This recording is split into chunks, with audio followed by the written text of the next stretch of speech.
लोकसभा चुनाव 2024 के बीच प्रधानमंत्री नरेंद्र मोदी ने विपक्ष को घेरा है। लगातार वो घेर रहे हैं और बीजेपी की जीत का दावा भी कर रहे हैं। प्रधानमंत्री ने न्यूज एजेंसी IANS और ANI को दिए इंटरव्यू में कई मुद्दों पर बेबाकी से अपनी बात रखी है।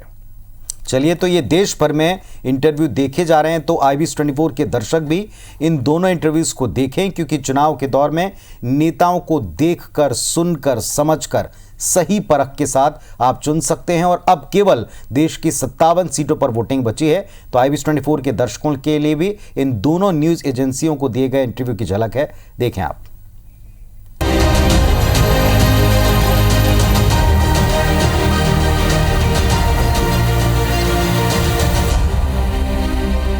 बाहर की किसी भी हरकतों से प्रभावित होने वाले मतदाता नहीं है। मैं नहीं जानता हूं कि कुछ ही लोग हैं जिनको हमारे साथ दुश्मनी रखने वाले लोग क्यों पसंद करते हैं, कुछ ही लोग हैं जिनके समर्थन में आवाज़ वहाँ से क्यों उठती है। अब ये बहुत बड़ी जांच पड़ताल का या गंभीर विषय है और मुझे नहीं लगता है कि मुझे जिस पद पर मैं बैठा हूँ वहाँ से ऐसे विषयों पर कोई कमेंट करनी चाहिए, लेकिन आपकी चिंता मैं समझ सकता हूँ। तीसरा मेरा प्रयास रहा कि मैक्सिमम टेक्नोलॉजी का उपयोग करना। टेक्नोलॉजी पर भी, क्योंकि रिकॉर्ड मेंटेन होते हैं, ट्रांसपेरेंसी रहती है। अब डायरेक्ट बेनिफिट ट्रांसफ़र में अब 38 लाख करोड़ रुपये करीब ट्रांसफ़र किए हमने।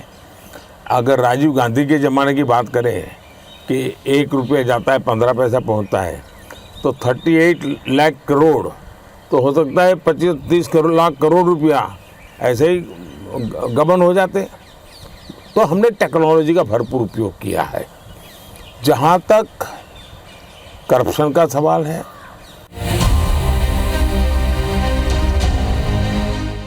देश में पहले क्या आवाज़ उठती थी कि करप्शन तो हुआ, लेकिन उन्होंने किसी छेटे आदमी को सूली पर चढ़ा दिया। सामान्य रूप से मीडिया में भी चर्चा होती थी कि बड़े बड़े मगरमच्छ तो छूट जाते हैं, छोटे छोटे लोगों को आप पकड़ करके चीज़ें निपटा देते हो।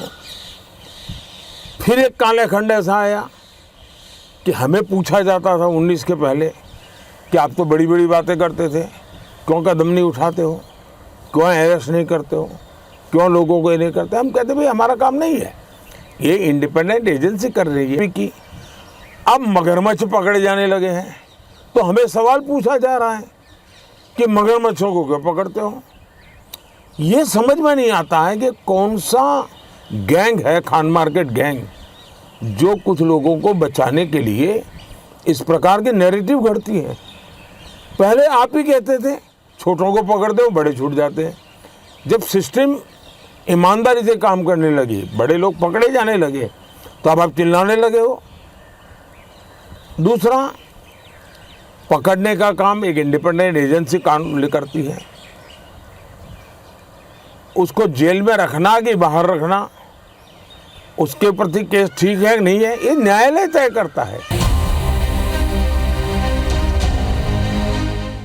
हमारे देश में कभी भी भ्रष्टाचार में पकड़े गए लोग या किसी को आरोप भी लगा तो लोग 100 कदम दूर रहते थे। आजकल तो भ्रष्ट लोगों को कंधे पर बिठा करके नाचने की फैशन हो गई है। तीसरा प्रॉब्लम है, जो लोग कल तक जिन बातों की वकालत करते थे, आज अगर वही चीज़ें हो रही हैं तो उसका विरोध कर रहे हैं। पहले तो वही लोग कहते थे सोनिया जी को जेल में बंद कर दो, फलाने को जेल में बंद कर दो, और आप वही लोग चिल्लाते हैं। और इसलिए मैं मानता हूँ आप जैसे मीडिया का काम है कि लोगों से पूछे भाई बताइए, छोटे लोग जेलने जाने के या मगरमच्छ जलने चाहिए, पूछो ना जरा पब्लिक को क्या ओपिनियन है, ओपिनियन बनाइए आप लोग। देखिए, हमारे देश में जो नैरेटिव गढ़ने वाले लोग हैं, उन्होंने देश का इतना नुकसान किया। पहले चीज़ें बाहर से आती थी तो कहते देखिए देश को बेच रहे हैं, सब बाहर से लाते हैं। आज जब देश में बन रहा है तो ये लोग कहते हैं देखिए ग्लोबलाइजेशन का ज़माना है, और आप लोग अपने देश की बातें करते हैं। मैं समझ नहीं पाता हूँ कि देश को इस प्रकार से गुमराह करने वाले इन एलिमेंट से देश को कैसे बचाया जाए। अगर अमेरिका में कोई कहता है बी अमेरिकन बाय अमेरिकन, उसको तो हम सीना तान करके गर्व करते हैं, लेकिन मोदी कहता है वोकल फॉर लोकल, तो लोगों को लगता है देखिए ये ग्लोबलाइजेशन के खिलाफ है। तो इस प्रकार से लोगों को गुमराह करने वाली की प्रवृत्ति चलती है। भारत जैसा देश जिसके पास मैन पावर है, स्किल मैन पावर है, अब मैं ऐसी तो गलती नहीं कर सकता कि मैं गेहूं एक्सपोर्ट करूं और ब्रेड इंपोर्ट करूं। मैं तो चाहूँगा मेरे देश में ही गेहूं का आटा निकले, मेरे देश में गेहूं का ब्रेड बने, मेरे देश को लोगों को रोजगार मिले। तो मेरा आत्मनिर्भर भारत का जो मिशन है उसके पीछे पहला मेरी जो प्रायोरिटी है, मेरे देश के टैलेंट को अवसर मिले, मेरे देश के युवा को रोजगार मिले, मेरे देश का धन बाहर न जाए, मेरे देश में नेचुरल रिसोर्सेज हैं उसका वैल्यू एडिशन हो, मेरे देश के अंदर किसान जो काम करता है उसकी जो प्रोडक्ट है उसका वैल्यू एडिशन हो, वो ग्लोबल मार्केट को कैप्चर करे। और इसलिए मैंने विदेश विभाग को भी कहा है कि भाई आपकी सफलता को मैं 3 आधारों से देखूंगा। एक, भारत से कितना सामान आप जिस देश में हैं वहाँ पर खरीदा जाता है। दूसरा, उस देश में बेस्ट टेक्नोलॉजी कौन सी है जो अभी तक भारत में नहीं है, वो टेक्नोलॉजी भारत में कैसे आ सकती है। और तीसरा, उस देश में से कितने टूरिस्ट भारत भेजते हो आप। ये मेरा क्राइटेरिया रहेगा सस्टेन। तो मैं हर चीज़ में सेंटर में मेरा नेशन, सेंटर में मेरा भारत और नेशन फर्स्ट, इस मिजाज से ही हम काम करते हैं। जो पुरानी सोच है कि भाई वो घर में अपने पहले 5 थे तो अब 7 पे जाएगा, 7 पे तो 9, ऐसा नहीं है। वो 5 पर से भी सीधा 100 पे जाना चाहता है आज का यूथ। हर क्षेत्र में वो बड़ा जंप लगाना चाहता है। हमें वो लॉन्चिंग पैड क्रिएट करने चाहिए ताकि हमारे यूथ के एस्पिरेशंस को हम फुलफिल कर सकें। इसलिए यूथ को समझना चाहिए। मैं परीक्षा पे चर्चा करता हूँ और मैंने देखा है कि मुझे लाखों युवकों से ऐसी बात करने का मौका मिलता है जो परीक्षा पे चर्चा की चर्चा चल रही है, लेकिन वो 10 साल के बाद की बात करता है मेरे साथ। मतलब वो एक नई जनरेशन है। अगर सरकारें और सरकार की लीडरशिप इस नई जनरेशन के एस्पिरेशन को समझने में विफल गई तो बहुत बड़ी गैप हो जाएगी। कि मैं मेरे दलित भाइयों के अधिकार के लिए लड़ूं, मेरे आदिवासी भाई बहनों के अधिकार के लिए लड़ूं, मेरे ओबीसी पिछड़े भाई बहनों के अधिकार के लिए लड़ूं, और इसलिए मैं लड़ाई लड़ रहा हूं।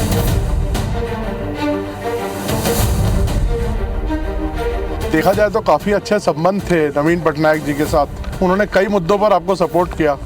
अब आप लोगों का अलायंस नहीं है और आपस में एक दूसरे से लड़ रहे हैं, किस तरह से आप देखते हैं? हिंदुस्तान के सभी राजनीतिक दलों के नेताओं के साथ हमारे संबंध अच्छे ही हैं और लोकतंत्र में हमारी दुश्मनी नहीं होती है, संबंध अच्छे होने ही चाहिए।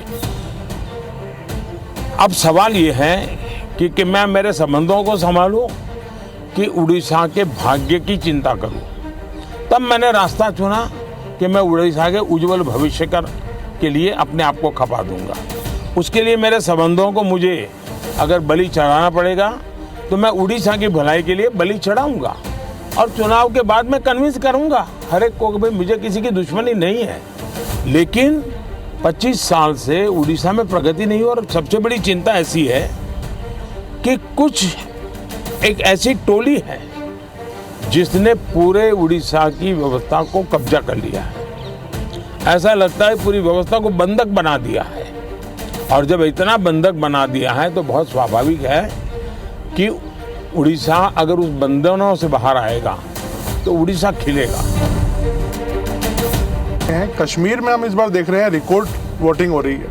ऐसे ऐसे इलाकों में रिकॉर्ड तोड़ वोटिंग हो रही है जहां पर ऐसा सोचा नहीं जा सकता था। इस पर आपका क्या आंकलन है, आप कैसे देखते हैं? पहले तो मैं चाहूँगा कि कश्मीर की जो स्थिति बदली है उसके संदर्भ में सबसे तो पहले मैं मेरे देश के न्याय तंत्र को प्रार्थना करना चाहता हूँ कि अगर सरकार किसी काम को करने के लिए उसका एक डिजाइन होती है, उसकी एक स्ट्रेटेजी होती है। ऐसी समस्याओं के समाधान के लिए उस स्ट्रेटेजी के तहत काम करना होता था। अब उसके लिए कभी मुझे इंटरनेट बंद करना पड़ा, कोई एनजीओ कोर्ट चला गया और वो बड़ा कोर्ट के अंदर बड़ा इशू बन गया। आज समझिए कि भले मैंने कुछ समय के लिए इंटरनेट बंद किया था, लेकिन आज बड़े गर्व के साथ वहाँ के बच्चे कहते हैं कि 5 साल से इंटरनेट बंद नहीं हुआ है, 5 साल से हमें सब सुविधाएं मिल रही है। कुछ दिन तकलीफ हुई लेकिन अच्छे काम के लिए हुई थी। अब वो अदालत के अंदर जब विवादों में चढ़ जाता है तब चीज़ें गड़बड़ा जाती है। तो ऐसे जो एनजीओ हैं जिन्होंने अदालतों के भरोसे लड़ाई लड़ना शुरू किया है, एक तो देश को उनसे बचाना बहुत ज़रूरी है। दूसरा, वहाँ का सामान्य मानवी जब मतदान करता है ना, तब वो सिर्फ किसी को जिताता ऐसा नहीं है जी। मतदान करता है मतलब भारत के संविधान को गले लगाता है। मतदान करता है तब भारत की सरकार बनाने में वो गर्व के साथ भागीदारी करता है। मतदान करता है मतलब कि भारत के सार्वभौमत्व के प्रति अपना समर्पण व्यक्त करता है। दूसरा, उनको विश्वास हुआ कि ये सरकार ऐसी है कि जहां फेयरनेस है, हम भरोसा कर सकते हैं कि ये सही होगा। और जब उसको ये विश्वास हो जाता है कि ये कोई हेरा फेरी नहीं हो रही है, तो वो पक्का वोट करने के लिए उत्साह से आता है। और उसका परिणाम है कि आज मतदान यानी 40-40 साल के रिकॉर्ड टूट चुके हैं। मेरे लिए बहुत सबसे बड़ी संतोष की बात है कि मेरे कश्मीर के मेरे भाई बहन, मेरे परिवारजन उमंग और उत्साह के साथ मतदान के लिए आगे आए। उन्होंने मतदान करके दुनिया को एक मैसेज दे दिया है जो लोग आशंकाएं करते थे। आपने देखा होगा पिछले असेंबली के चुनाव में हम 3 थे, 3 में से बंगाल की जनता ने हमें 80 पर पहुंचा दिया। हमें लोकसभा के अंदर भारी बहुमत पिछले चुनाव में मिला था। इस बार पूरे हिंदुस्तान में द बेस्ट परफॉर्मिंग स्टेट कोई होगा तो पश्चिम बंगाल होने वाला है। भारतीय जनता पार्टी को सर्वाधिक सफलता पश्चिम बंगाल में मिल रही है। और पश्चिम बंगाल का चुनाव एक तरफा है, जनता जनार्दन उसको लीड कर रही है और उसके कारण सरकार में बैठे हुए लोग, टीएमसी के लोग बौखलाए हुए हैं। लगातार हत्याएं हो रहे हैं, हमले हो रहे हैं, भाजपा कार्यकर्ताओं को चुनाव के पहले जेलों में बंद कर दिया जा रहा है। ये सारे जुल्मों के बावजूद भी मतदान भी जनता ज़्यादा कर रही है और वोट भी ज़्यादा हो रहा है। मोदी जी, आपके हिसाब से तो लगभग अब आपका तय है आना, और सबको लगता है ऐसा, ज़्यादातर लोग आपको प्रेडिक्ट कर रहे हैं कि आप वापस आ रहे हैं। तो मोदी 3.0 में ये देश क्या उम्मीदें रखे आपसे, क्या आपकी प्रायोरिटीज होंगी? विकसित भारत। कानून नियम क्या है उसको पूछो ना, उसकी आपकी हिम्मत नहीं है। लेकिन वो जो कूड़ा कचरा फेंकते हैं, वो कूड़ा कचरा लेकर के आप मेरे यहाँ आते हैं। ये ठीक है कि मैं रिसाइकल के मानता हूँ, तो मैं इस कूड़े कचरे का रिसाइकल करके उसको खाद में परिवर्तित कर दूंगा और उसमें से देश के लिए कुछ न कुछ अच्छी चीज़ें पैदा कर दूंगा, इसलिए वो तो मैं करूंगा। लेकिन सरकार क्या करती है? आज गांव के सरपंच को चेकबुक पर सही करने का अधिकार होता है, देश के प्रधानमंत्री को नहीं है। कि इतना नॉलेज नहीं है इन लोगों को। देश के प्रधानमंत्री के पास इस प्रकार का कोई अधिकार नहीं होता है। जहाँ तक मोदी का सवाल है, मैं तो पिछले 24 साल से गालियाँ खा करके गाली प्रूफ हो गया हूँ। मौत का सौदागर किसने कहा था? गंदी नाली का कीड़ा किसने कहा था? और मेरे यहाँ तो पार्लियामेंट में एक दिन हमारे एक साथी ने हिसाब लगाया था, 101 गालियाँ गिनाई थी। तो चुनाव या चुनाव न हो, ये लोग मानते हैं कि गालियां देने का हक उनका ही है, और वे हताश निराश इतने हो चुके हैं कि गालियां देना, अपशब्द बोलना, ये उनके शायद जहन में है, उनके स्वभाव में हो गया है। मोदी सरकार ने अपने अफसरों को कहा है कि मेरी सरकार करप्शन के विषय में 0 टॉलरेंस। अब ये दफ्तर के अंदर बैठे हुए लोगों का काम है कि उसको लागू करें, और सचमुच में तो किसी जमाने में 10 साल में मनमोहन सिंह जी की सरकार थी, 34 लाख रुपया पकड़े गए थे। 34 लाख रुपया मतलब एक स्कूल बैग में आप आ जाए। वर्तमान में ईडी ने 10 साल में 2200 करोड़ रुपया पकड़ा है। ये तो टीवी पर दिखता है, ये तो कोई झूठबाजी हो नहीं सकती है। अब जो 2200 करोड़ देश को वापस लाया है, ये उसका सम्मान होना चाहिए, उसको गाली गलौज होना चाहिए। तो गाली गलौज कौन करता है? जिसका पैसा गया है वो गाली गलौज कर रहा है। 2200 करोड़ जिसके जेब में से गया है, जिसने चोरी कर करके इकट्ठा किया था, वो पकड़ा गया, वो चिल्ला रहा है। इसका मतलब ये जो चोर पकड़े जा रहे हैं, इसमें जिसकी भागीदारी होगी वो चिल्लाएगा। कानून नियम क्या है उसको पूछो ना, उसकी आपकी हिम्मत नहीं है। लेकिन वो जो कूड़ा कचरा फेंकते हैं, वो कूड़ा कचरा लेकर के आप मेरे यहाँ आते हैं। ये ठीक है कि मैं रिसाइकल के मानता हूँ, तो मैं इस कूड़े कचरे का रिसाइकल करके उसको खाद में परिवर्तित कर दूंगा और उसमें से देश के लिए कुछ उनको अच्छी चीज़ें पैदा कर दूंगा, इसलिए वो तो मैं करूंगा। लेकिन सरकार क्या करती है? आज गांव के सरपंच को चेकबुक पर सही करने का अधिकार होता है, देश के प्रधानमंत्री को नहीं है। कि इतना नॉलेज नहीं है इन लोगों को। देश के प्रधानमंत्री के पास इस प्रकार का कोई अधिकार नहीं होता है। कर्नाटक में हुआ है, मैंने बताया था, हम बंगाल के लिए भी बोल चुके थे। लेकिन जब हाई कोर्ट का जजमेंट आ गया, तब ये साफ हो गया कि इतना बड़ा धोखा हो रहा है। लेकिन इससे भी दुर्भाग्य की बात है कि इतना बड़ा वोट बैंक की राजनीति करने के लिए वे अब इनको भी गाली दे रहे हैं, जुडिशरी को गाली दे रहे हैं, न्यायपालिका को गाली दे रहे हैं, और वो यहाँ तक कह रहे हैं कि कुछ भी हो जाए हम कोर्ट की बात मानने वाले नहीं हैं। कि ये जो स्थिति है वो किसी भी हालत में स्वीकार्य नहीं हो सकती है। सर, केजरीवाल जी अभी जब जेल से बाहर आए तो उन्होंने कहा कि प्रधानमंत्री जी ही तय करते हैं कि कौन जेल जाएगा। वो कहते हैं सोरेन को, और मुझे उनके इशारे पे जेल में डाला गया। अच्छा होगा ये लोग संविधान पढ़ लें, देश के कानून नियम पढ़ लें, मुझे किसी को कुछ कहने की जरूरत नहीं है।